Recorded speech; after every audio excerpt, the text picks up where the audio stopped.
నమస్కారం. శ్రీవార్త న్యూస్కి స్వాగతం. త్వరలో జరగనున్న ఖాద్రి లక్ష్మీ నరసింహస్వామి బ్రహ్మోత్సవాలు అంగరంగ వైభవంగా జరుపుకోవాలని ఎమ్మెల్యే కందికుంట వెంకటప్రసాద్ ఖాద్రి లక్ష్మీ నరసింహస్వామి గోవిందో, భక్త ప్రహ్లాద వరద గోవిందో, హిరణ్యకశ్యప సంహారుని గోవిందో. కది లక్ష్మీ నరసింహస్వామి దేవస్థాన రథోత్సవం నేనైతే ఎప్పుడూ చెప్తుంటాను, ప్రపంచంలోనే ఇంత ఉత్సాహంగా జరిగేటువంటి రథోత్సవం ఇంకెక్కడా లేదు అని నేనైతే ఎప్పుడు కూడా గర్వకారణంగా చెప్తూ ఉంటాను. నేను కంచి రథోత్సవం చూశాను, పూరి జగన్నాథ్ రథోత్సవాన్ని చూశాను, ఇక్కడ సమ్మక్క సారక్కలకు సంబంధించినటువంటివి కూడా చూశాను. అయితే ఇక్కడ ఉండేటువంటి రథం లాగేటువంటి విషయంలో ఒక ప్రత్యేకత ఉంది. ఇక్కడ పురాతన కాలంలో ఏ విధంగా అయితే ఇరుసులు ఉన్నాయో, వాటికి మామూలుగా ఉండేటువంటి చక్రాలు ఉన్నాయో వాటినే ఉంటుంది.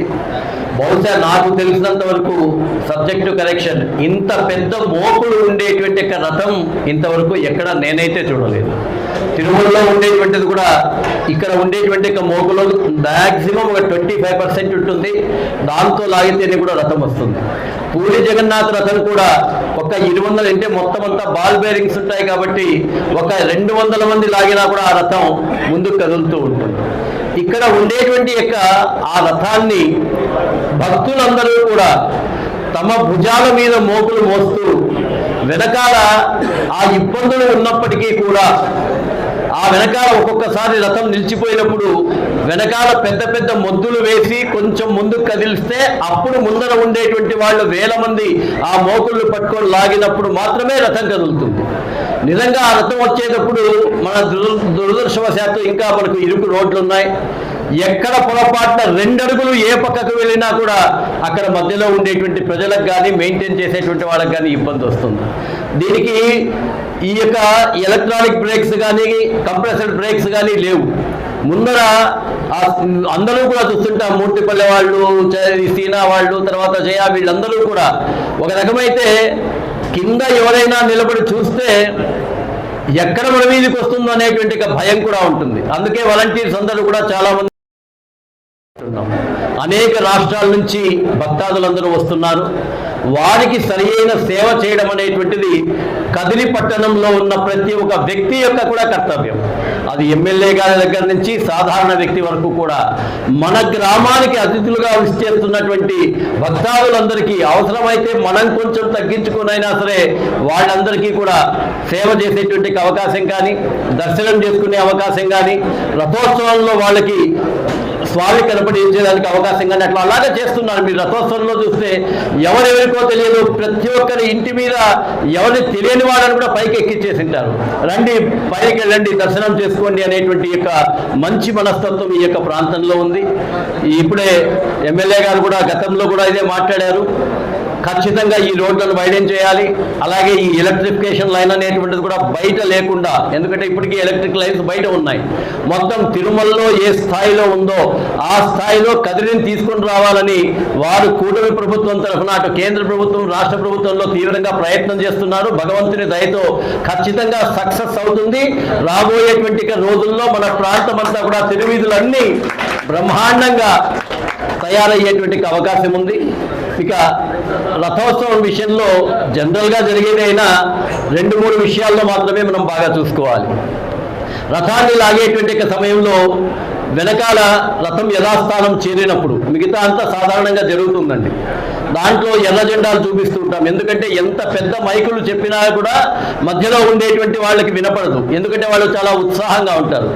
ఎప్పుడైనా సరే ఎర్ర జెండా చూపించిన వెంటనే వాళ్ళు రథం కదిలే ఉత్సాహంగా ఉన్నా, వీళ్ళకి బాగా పోతున్నా కూడా వెంటనే ఆపివేయాలి. దీన్ని దాదాపుగా గత 10 సంవత్సరాలుగా మనం అమలు చేస్తూ ఉన్నాం. మనం కూడా మిగతా వాళ్ళందరికీ కూడా విషయాన్ని తెలియజేసి చేయాలి. అలాగే పైనుంచి సైరన్ కూడా వేయడం జరుగుతుంది. అంటే ఏదైనా ప్రమాదం జరుగుతుంది, రథాన్ని లాగడాన్ని ఆపివేయాలన్నప్పుడు సైరన్ వేయడం జరుగుతుంది. ఆ సైరన్ వచ్చినప్పుడు అందరూ కూడా వాళ్ళు ఆపేయడమే కాకుండా మిగతా వాళ్ళని కూడా ఆపేయండి అని చెప్పినప్పుడు ఎలాంటి ప్రమాదం జరిగేటువంటి అవకాశాలు చాలా తగ్గిపోతాయి. రెండవది, రథం యథాస్థానం చేరిన తర్వాత పూర్తి బ్యాక్ సైడ్ చాలా మంది వెనకల నుంచి వస్తుంటారండి. దయచేసి నేను సిఐ గారిని ప్రత్యేకించి కోరుకుంటున్నా.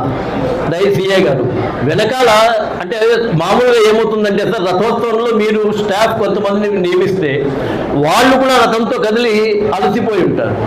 దానికి సపరేట్గా స్టాఫ్ పెట్టేసి రథం యథాస్థానానికి చేరిన వెంటనే అక్కడ బ్యారికేడ్స్ పెట్టేసి అక్కడి నుంచి ఎవరిని రానికుండా ఉంటే అందరూ రథంలో దర్శనం చేసుకుని వెనక్కి వెళ్ళిపోతారు. స్టాంపేడ్ జరగకుండా ఉంటుంది.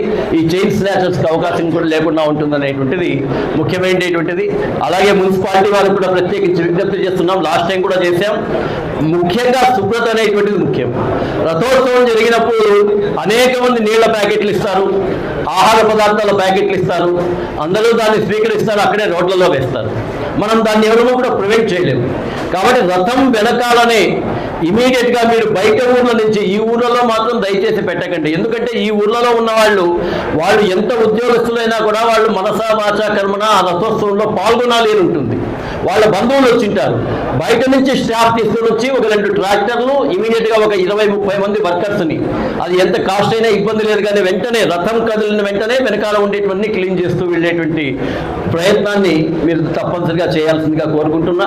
ఇక మన అందరి యొక్క ఆరాధ్య దైవం ఉన్న లక్ష్మీ నరసింహస్వామి యొక్క సేవలో పాల్గొనడం మన అందరి యొక్క పుణ్యంగా భావిస్తూ ఈ రథోత్సవాన్ని దిగ్విజయంగా జరుపుకోవాల్సిందిగా విజ్ఞప్తి చేస్తూ, దీంట్లో ఎవరు ఎక్కువ ఎవరు తక్కువ అనేటువంటి ప్రసక్తే లేదు. అదే హిందూ ధర్మ సాంప్రదాయంలో, సనాతన సంప్రదాయంలో ఉండేటువంటి గొప్పతనం. రథాన్ని లాగేటప్పుడు అక్కడ ఉండేటువంటి ఎంత పెద్ద అధికారులైనా సాధారణ అధికారులైనా గోవింద నామస్మరణలో అందరూ కలిసిపోతుంటారు తప్ప ఇక్కడ ఎవరు పెద్ద చిన్న అనేటువంటి తేడా ఉండదు. ఇంతకుముందే స్వామి గారు కూడా, అంజన్ స్వామి గారు కూడా చెప్పారు. ఆ విషయాలన్నింటినీ కూడా వాస్తవమే. అది అయినా ఏమవుతుందంటే స్వామి, అక్కడ చాలా మంది బయట వాళ్ళు వచ్చింటారు, మరలా రథంలోకి వెళ్ళేదానికి అవకాశం లేదు అనేటువంటి పరిస్థితి ఉంటుంది. దయచేసి వీలైతే ఈసారి మీరు ఆ ముందర చేసేటువంటి పూజలు కొంచెం ముందుగా చేస్తే, అంటే బహుశా 8 గంటల దాకా అనుకోండి, ముఖ్యమైనటువంటి వాళ్ళు వచ్చింటారు, అక్కడ బయట ఉంటారు, అక్కడ ఉండేటువంటి పరిస్థితి కూడా లేదు. అయితే రాబోయేటువంటి రోజుల్లో ఆ అర్జున తీర్థాన్ని కూడా మొత్తం విస్తరణ చేయాలనేటువంటిది ఈ యొక్క మన కందికుంట ప్రసాద్ గారి యొక్క ప్లాన్కి సంబంధించి ఉంది.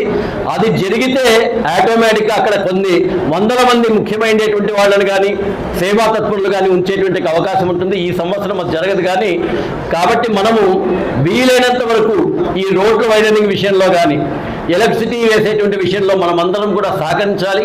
తాత్కాలికంగా కొంతమందికి నష్టం జరగవచ్చు. ఫ్రంట్లో ఒక 5 అడుగులో 10 అడుగులో పోతే ఎవరికో కొంతమందికి ఎవరికైనా ఉంటే మనమందరము కలిసైనా సరే వాళ్ళకి కాంపెన్సేషన్ చేసి ప్రభుత్వం నుంచి కాంపెన్సేషన్ తెప్పించడానికి కందికుంట ప్రసాద్ గారు పూర్తి స్థాయిలో ప్రయత్నం చేస్తామని కూడా మాట ఇచ్చారు.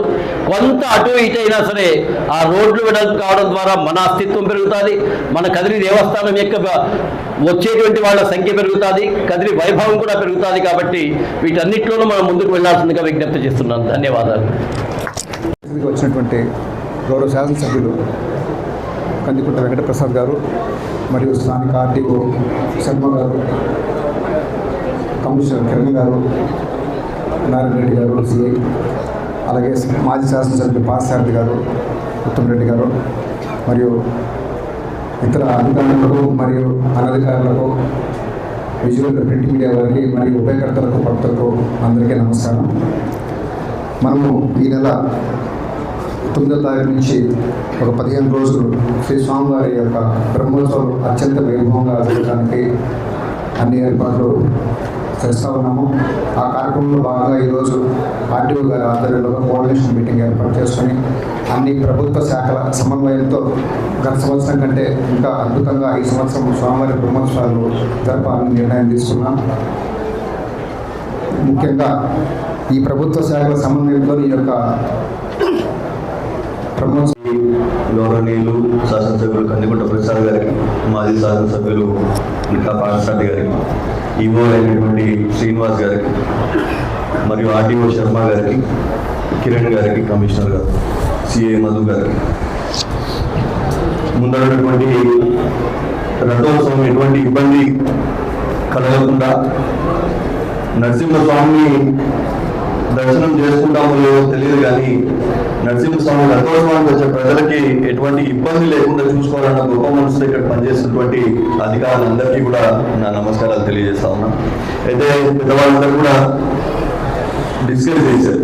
అయితే చిన్న చిన్న విషయాలు ఏంటంటే ఇటువంటి సమావేశాలకి రానున్న సంవత్సరాల్లో అధికారులు ఎంతైతే కీలక పాత్ర పోషిస్తారో ఆ పవిత్రతకి అంజన్ స్వామి గారు ఆచార్య పురుషులు ఎంతైతే విలువైన పాత్ర పోషిస్తారో అట్లాంటిదే భక్తాదులు ముఖ్యంగా టెంపుల్ చేసే వాళ్ళు మూర్తిపల్లి గ్రామస్తులు, కుటాకుల గ్రామస్తులు, నాగిరెడ్డిపల్లి గ్రామస్తులు, సైదాపూర్ ఇట్లాంటి వాళ్ళు, తర్వాత ఉన్నటువంటి శివాలయం సంబంధించిన శ్రీనగర్ మిగతా వీళ్ళందరూ కూడా దయచేసి ఆ గ్రామాల నుంచి కూడా ఒకరిద్దరిని రిప్రజెంటేటివ్స్ ని తీసుకొస్తే వాళ్ళ విషయం కూడా మనకి తెలిసే అవకాశం ఉంటుంది, ఎటువంటి ఇబ్బంది లేకుండా రథోత్సవం పెట్టుకునే అవకాశం ఉంటుంది.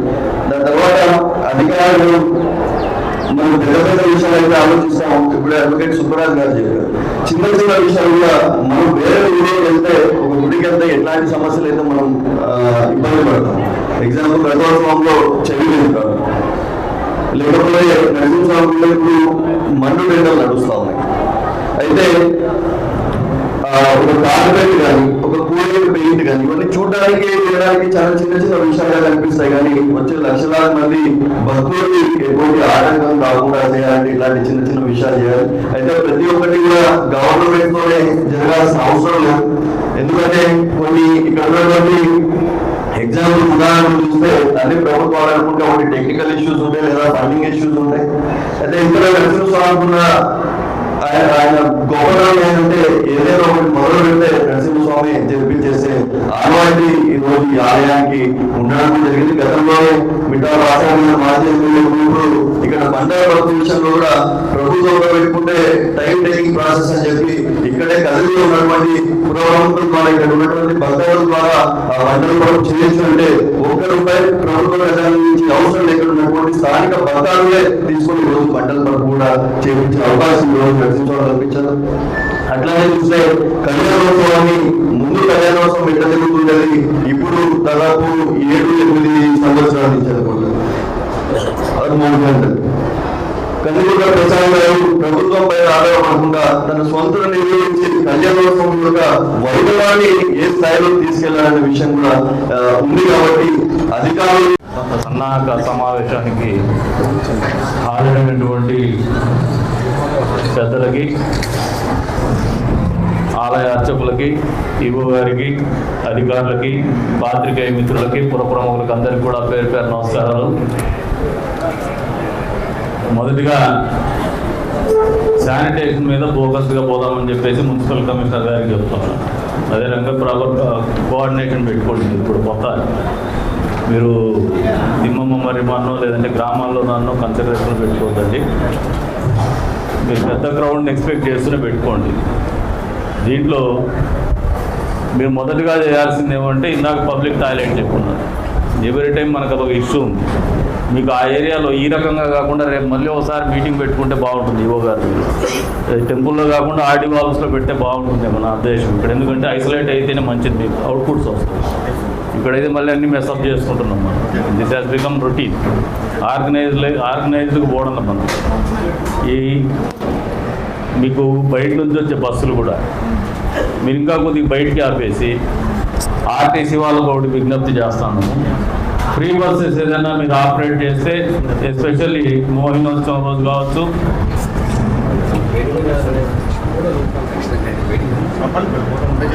మోహినోత్సవం రోజు కావచ్చు, అదే రకంగా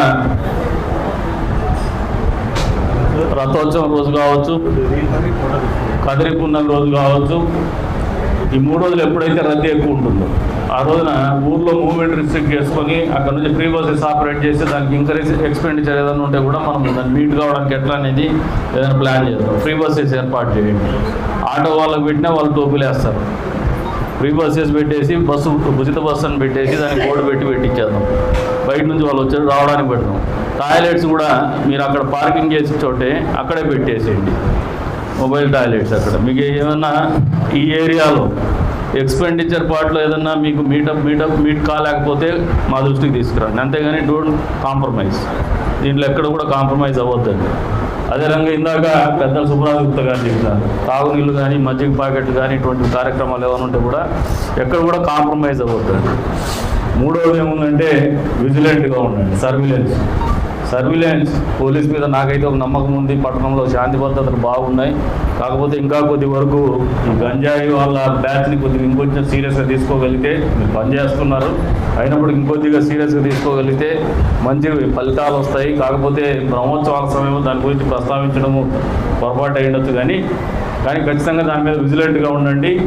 పిల్లలు ఎక్కువగా ఈ కార్యక్రమాల్లో పాల్గొనాలని చెప్పేసి యువతకు కూడా పిలుపునిస్తాను, నియోజకవర్గ వ్యాప్తంగా ఉన్నటువంటి యువతకు కూడా. ఎందుకంటే ఇది కేవలం బ్రహ్మోత్సవం కింద చూడొద్దండి, ఇది మన గ్రామోత్సవం. ఇది కులం లేదు, మతం లేదు, మన అందరికీ సంబంధించింది, ప్రతి ఒక్కరికి బాధ్యత ఉండేటువంటి కార్యక్రమం ఇది. కాబట్టి ఇది కదిరి గ్రామోత్సవం కిందే చూడమని చెప్పేసి కూడా యువతకు, చదువుకున్నటువంటి పిల్లలు కూడా, మీరు పక్క ఊళ్ళో ఉన్నా కూడా ఈ గ్రామోత్సవంలో భాగస్వాములు కండి. తద్వారా మన ప్రాంతంలో ఉన్నటువంటి కట్టుబాట్లు కావచ్చు, మనకు ఉన్నటువంటి ఆచార సాంప్రదాయాలు కావచ్చు, మన మధ్యన ఉన్నటువంటి ప్రేమానురాగాలు కావచ్చు, మరింత పెంపొందించుకునే దిశగానే మనం అడుగులేద్దామని చెప్పేసి కూడా పిలుపునిస్తున్నాం. అంతే స్థాయిలో ఇకపోతే ఫైర్ డిపార్ట్మెంట్ వాళ్ళు వీళ్ళందరినీ మీరు కోఆర్డినేట్ చేసుకుంటారు, దాంతో ఇబ్బంది లేదు. స్వాముల్ని మొదటిగా 3 భాగాల్లో మీరు బాగా పెట్టుకోవాలా, స్వాములు ప్రశాంతంగా ఉండాలా. రెండోది మోకులు వేసేవాళ్ళు, తెడ్లు వేసేవాళ్ళు ప్రశాంతంగా ఉండాలా. ఈ ఏరియాలో కొద్దిగా జాగ్రత్తగా వాళ్ళని ప్యాంపర్ చేసి చూసుకోండి. ఆయన చెప్పినట్టు ఇందాక వాళ్ళ ఊర్లో పోయేసి ఏదైనా పలకరించాలనే ఆలోచన ఉంటే కూడా పలకరించే కార్యక్రమం కూడా చేయండి. అంత నాకు తెలిసి దే గాట్ ఎమోషనల్లీ కనెక్టెడ్. తెడ్లు వేసేవాళ్ళు మా కుటారులు కావచ్చు, మూర్తిపల్లెలు కావచ్చు, గజలెడ్డిపల్లి కావచ్చు, వీళ్ళందరికీ కూడా అదొక కమిట్మెంట్. అది మనం పోయేసి ప్యాంపర్ చేస్తేనే వస్తారనేది కాకుండా లెగసీ కంటిన్యూ కావాలా, ట్రెడిషన్ కంటిన్యూ కావాలనే ఒక ఆలోచనని పెంపొందించే విధంగా. ఎందుకంటే పిల్లలు కొద్దిగా మారుతూ ఉంటారు, ఆలోచన సరళిలో మార్పు వచ్చి ఉండొచ్చు. అటువంటిది కార్యక్రమం ఏదైనా ఉంటే కూడా మీరు డిజైన్ చేస్తే వీళ్ళు అడాప్ట్ మనం కూర్చొని కొద్దిగా డిజైన్ చేసుకోండి, మీరు అది డిజైన్ చేసుకోండి. రెండోది ఏమంటే ఇంకా వాటర్కి సంబంధించి డ్రింకింగ్ వాటర్ కానీ ఈ తిరువీధిలో ఉన్నటువంటి కార్యక్రమాలు, ఇందాక కేబులింగ్ గురించి చెప్తున్నారు. ఆల్రెడీ వాళ్ళకి మేము ఆర్డర్ తెచ్చిచ్చేసి 15 రోజులు 20 రోజులు అవుతారు మేము తెచ్చిచ్చి. మన వాళ్ళే కొద్దిగా స్లోగా ఉన్నారు వాళ్ళు. రెండోది ఏమంటే పూర్వ ప్రజలకు కూడా ఒక క్షమాపణ చేస్తాను. ఎందుకంటే మొదటి కళ్యాణ బ్రహ్మోత్సవం మా ఒక సంకల్పం ఉంది, ఒక సత్సంకల్పం. మన తిరువీధులు వెడల్పు కావాలా, మన ప్రాంతంలో బ్రహ్మోత్సవాలు అనేది అద్భుతంగా జరగల. ఇంతవరకు కనీవిని ఎరగని రీతిలో మా భాగస్వామ్యంతో ఉంటే మా జన్మ ధన్యమైందనే ఆలోచనతోనే చేయాలనే ఒక పట్టుదలతో, ఒక సంకల్పంతో మేము ఉన్నాడు. కష్టాలు తెలుసు, నష్టాలు తెలుసు. ఇందాక ఆయన చెప్పకుండా నేను చెప్పిన ఆయన పడే కష్టాలు ఎప్పుడు కళ్యాణం వచ్చినప్పుడు మోచేతో చూసుకుంటా అంటారు పాపం. నేను ఉపయోగపడాలని ఆయన బాధ. ఎన్ని ఉన్నాయి, చిన్న సమస్యలు ఉన్నాయి, ఇవన్నీ మీరు దగ్గరగా చూసుకోవాలి కాబట్టి అర్థం చేసుకుంటాము. అయినా భరించాల్సింది. మామూలుగా తిరణాలంటే సార్ చెప్తాను, నాకు చోకు లేకపోతానే చోక్ అయిపోతాను అని చెప్పేసి. చోక్ అయితేనే తిరణాలండి, చోక్ కావు తిరణాలు చోక్ తిరణాలు ఇవన్నీ ఉంటాయి. అవన్నీ ఉంటేనే ఆ ఉత్సాహం వస్తుంది, ఆ ఊపు వస్తుంది, మళ్ళీ చేయాలనే పట్టుదల వస్తుంది. అదొక మెమొరీగానే ఉంటుంది, స్వీట్ మెమొరీగా అది మిగిలిపోతుంది. కాబట్టి దీన్ని ఘనంగా నిర్వహించుకుందాం. ఇంకా ప్రాచుర్యం మీకు ఒక కేస్ స్టడీ కింద ఒక ఎగ్జాంపుల్ చెప్తాను. మొదటిగా నేను ప్రతిపక్షంలో ఎమ్మెల్యే అయినప్పుడు మన టెంపుల్ రెవెన్యూ, ఈ టెంపుల్లో నుంచి నిలబడి చెప్తున్నాను, 80 లక్షల రూపాయలు కేవలము ప్రాచుర్యం కోసం ఒక 30-35 లక్షల రూపాయలు సొంతంగా ఖర్చు పెట్టి, కళ్యాణం వచ్చి ఇంకో 20-30 లక్షలు ఖర్చు పెట్టి, అప్పట్లో ఒక 50-60 లక్షలు ఖర్చు పెట్టగలిగితే మనం over a period of 3 years మన రెవెన్యూ 10 కోట్లు అయింది. 80 లక్షల నుంచి 10 కోట్ల రూపాయలు 3 సంవత్సరాల్లో మనం మార్చుకోగలిగినాం. ఇఫ్ యూ గెట్ ఫోకస్డ్, మన స్వామి మీద ఇంకా మన ఊరి మీద, మన క్షేత్రం మీద మనకు ఇంకా ఫోకస్డ్గా పోవాలనే ఆలోచనతోనే రిపీటెడ్గా మొన్నటి రోజున కూడా డిపిఆర్ కోసం అని చెప్పేసి మన ఈఓ గారు వస్తే నేను రిజెక్ట్ చేసిన. డిస్ట్రిక్ట్ టూరిజం ఆఫీసర్ని పట్టుకొని వస్తే మీరు కన్ఫైన్ అయిపోతా ఉన్నారు, దీన్ని నాకు ఒక పెద్ద ఆలోచన ఉంది, మీరు చిన్నదాన్ని కన్ఫైన్ చేస్తున్నారు, మేము చచ్చిపోయే లోపల మంచి చేసుకోవాలి ఊరికి, ఈ ఊర్లో అద్భుతం అనేది ఆవిష్కరింపబడల్లా, ఈ ఊర్లో ఆదాయ వనరులు పెరగల్లా, తలసరి ఆదాయం పెరగాలనే ఆలోచనతోనే ముందుకు పోతామని చెప్పేసి ఆయన ఆర్పెట్టడం జరిగింది. వచ్చే సంవత్సరానికి ఒక రూపకల్పన అయితే మీకైతే కళ్ళ మహాసభకు చేసిన మన నియోజకవర్గపు మన ఎమ్మెల్యే గారికి మనందరి తరఫున ధన్యవాదాలు తెలియజేస్తున్నామండి. అలాగే ఈ కార్యక్రమం ముఖ్య ఉద్దేశం ఇప్పుడు ఆల్రెడీ మన గురువు గారు చెప్పారు.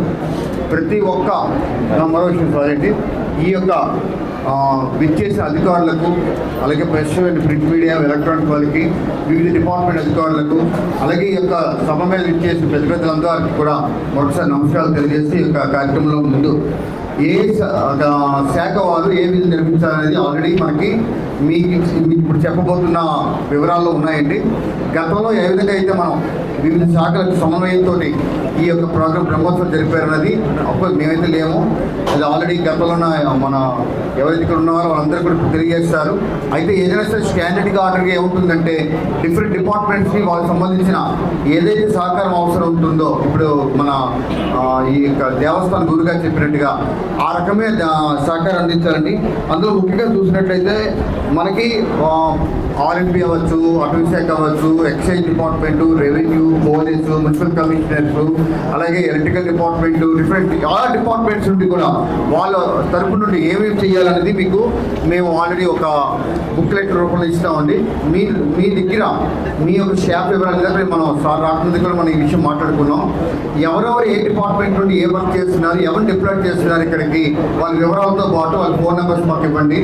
ఏ పాయింట్స్లో ఎవరు ఉండాలని చెప్పుకోవాలి. ముఖ్యంగా మనకి తేలి రోజు ఏదైతే జరుగుతుందో బ్రహ్మోత్సవం రోజుని, ఆ రోజు ఎక్కువ డిస్టర్బెన్స్ జరగకూడదు. ఎందుకంటే ఇప్పుడు సంప్రోక్షణ కంప్లీట్ అయ్యే వరకు కూడా దేవస్థానంలోకి ముఖ్యంగా ఆ యొక్క తేరు ఏది కూడా ముట్టుకోకూడదు అనేసి ఆయన తెలియజేస్తున్నారు. గతంలో కూడా ఇలా జరిగింది అంటున్నారు. కాబట్టి ఈసారి నేను మన సభాముఖంగా కూడా పోలీస్ వర్గాలు తెలియజేస్తున్నామండి సిఐ గారికి, అలాగే డిఎస్పీ గారు కూడా తెలియజేస్తున్నాను. నేను కూడా మాకు కలెక్టర్ గారు మీటింగ్ గురించి చెప్పారు. ఏదైనా సరే ఈసారి కొంచెం ఎక్కువ 10 మందికి అక్కడ ఎక్కువ స్టాఫ్ డిప్లాయ్ చేసి మీరు అనుకున్నట్టుగా అక్కడ ఎవరు ఇమ్మీడియట్గా ఆ పూర్తి అయ్యేదాకా కూడా మేము అక్కడ ఉంటామండి. మేము ఈ సభాముఖంగా తెలియజేస్తున్నాము. మన ఎమ్మెల్యే గారి తరఫున కూడా మేము ఒకసారి తెలియజేస్తున్నాం. సార్ కూడా చెప్తారు. ఇంకా శాఖ వరకు చూసుకున్నట్లయితే మనం చూస్తున్నాం. ఫస్ట్ చూసి రెవెన్యూ శాఖ is the mother department to all departments. So మేము మొత్తం అంత శుభ్రం చేసుకుంటూ ఉంటాము. ఎప్పటికప్పుడు ఎన్విరాన్మెంట్ డిపార్ట్మెంట్ తోటి, అలాగే మన లోకల్ ఎమ్మెల్యే గారితో, అలాగే మన ఎక్స్ ఎమ్మెల్యే కూడా ఇక్కడ ఉన్నారు, వాళ్ళ అనుభవం కూడా ఇక్కడ తీసుకుని మనం ఏ విధంగా బ్రహ్మోత్సవం జరుపుకోవాలి మరొకసారి మేము కోర్ మీటింగ్లో మళ్ళీ డిస్కస్ చేస్తామండి. ఇంకా తర్వాత చూస్తే పురపాలక శాఖ, ఇప్పుడే పురపాలక శాఖ వాళ్ళు కూడా ఇక్కడే మన మున్సిపల్ కమిషనర్ గారు ఉన్నారు. ఇప్పుడు ఆయనతో మాట్లాడాను. వాటర్ ఫెసిలిటీస్ కానీ, శానిటేషన్ కానీ ఇలాంటివన్నీ కూడా ఆయన లాస్ట్ టైం అప్పుడే వచ్చాను సార్. నేను గతంలో కూడా నాకు కొంచెం ఎక్స్పీరియన్స్ ఉంది. సో ఆ విధంగా మేము వెళ్తా ఉన్నాం. ఎందుకంటే నేను చెప్పగలుగుతున్నానంటే మొన్న మనం జనవరి 10వ తారీఖుని ఏకాదశిని కూడా చేసినప్పుడు ఇలాగే మనం ఒక మీటింగ్ ఏర్పాటు చేసుకున్నాము. చాలా సక్సెస్ఫుల్గా జరిగింది. చాలా సక్సెస్ఫుల్గా చక్కగా ఆ రోజు